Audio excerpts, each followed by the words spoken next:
Bonjour à tous, aujourd'hui je vais vous présenter une voiture, il s'agit de la Skoda Fabia édition Monte Carlo. Voilà, pour rappel, les vidéos que je fais c'est des vidéos à titre informatif, c'est dans le cas où quelqu'un souhaite acheter ce genre de véhicule, j'essaie de donner le maximum d'infos que j'ai en ma possession pour présenter le véhicule. Bon alors comme d'habitude on va faire un tour de l'extérieur et puis je finirai par l'intérieur. Alors à la différence d'une Skoda Fabia classique, ce modèle-là il se distingue car il s'agit d'une Monte Carlo. Et sur la Monte Carlo, on retrouve la grille, la calandre avant qui est toute noire. Voilà, contrairement aux autres Fabia où la calandre est plutôt de couleur grise, les optiques sont de couleur noire, comme on peut le constater ici. On a le joli spoiler en bas qu'on retrouve sur ces modèles-là de Fabia à partir de 2010. Voilà, les rétros noirs aussi également. Pour en ce qui concerne les jantes, c'est des jantes 16 pouces qu'on retrouve ici, des jantes noires avec le liseré gris. Comme je disais, il s'agit de la série Monte Carlo, donc on retrouve le sigle Monte Carlo 2011. Là pour l'occurrence, il s'agit d'un modèle 2012. Je vais faire un tour du véhicule.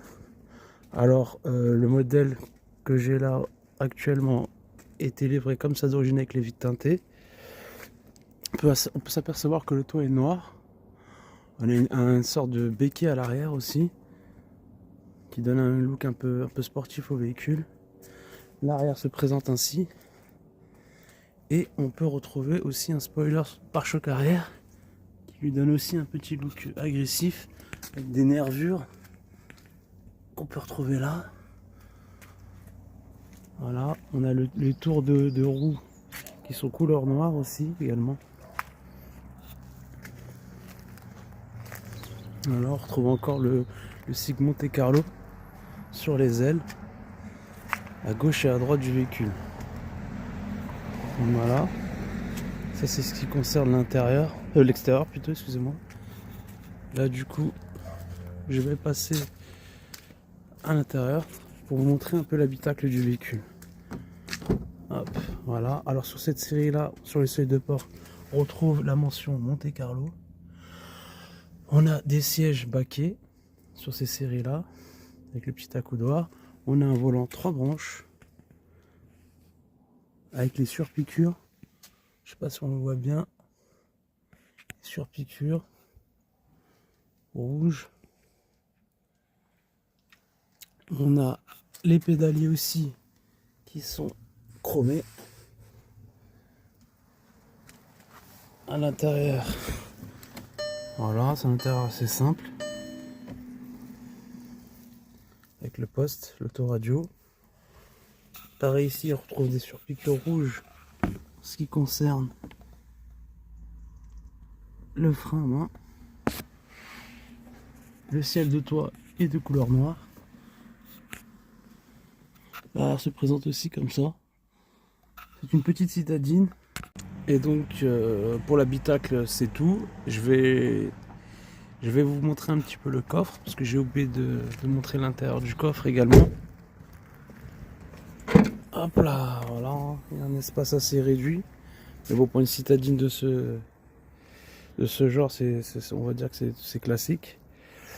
Sous le tapis de coffre, on retrouve la roue de secours avec le cric, etc. Je vais essayer aussi également de vous montrer la partie capot, la partie moteur plutôt. Alors là en l'occurrence il s'agit du modèle 1,2 litre TDI. C'est les mêmes blocs moteurs que les Polo, que tout ce qui est du groupe Volkswagen. On est sur un moteur 4 chevaux, diesel. Voilà. Alors, à partir de là, je pense avoir fait le tour de l'intérieur et de l'extérieur. Je vais refermer le capot. Si vous avez des questions, n'hésitez pas à me les poser en commentaire. Je me ferai un plaisir d'y répondre. Et puis, si vous voulez d'autres photos ou d'autres questions, n'hésitez pas. Voilà, ce sera tout pour moi. À bientôt. Et au passage, si par exemple vous souhaitez acquérir ce genre de véhicule, je peux vous mettre en contact avec la personne qui possède le véhicule, car c'est un véhicule qui est à vendre actuellement. Voilà, voilà, merci à tous et à bientôt sur ma chaîne.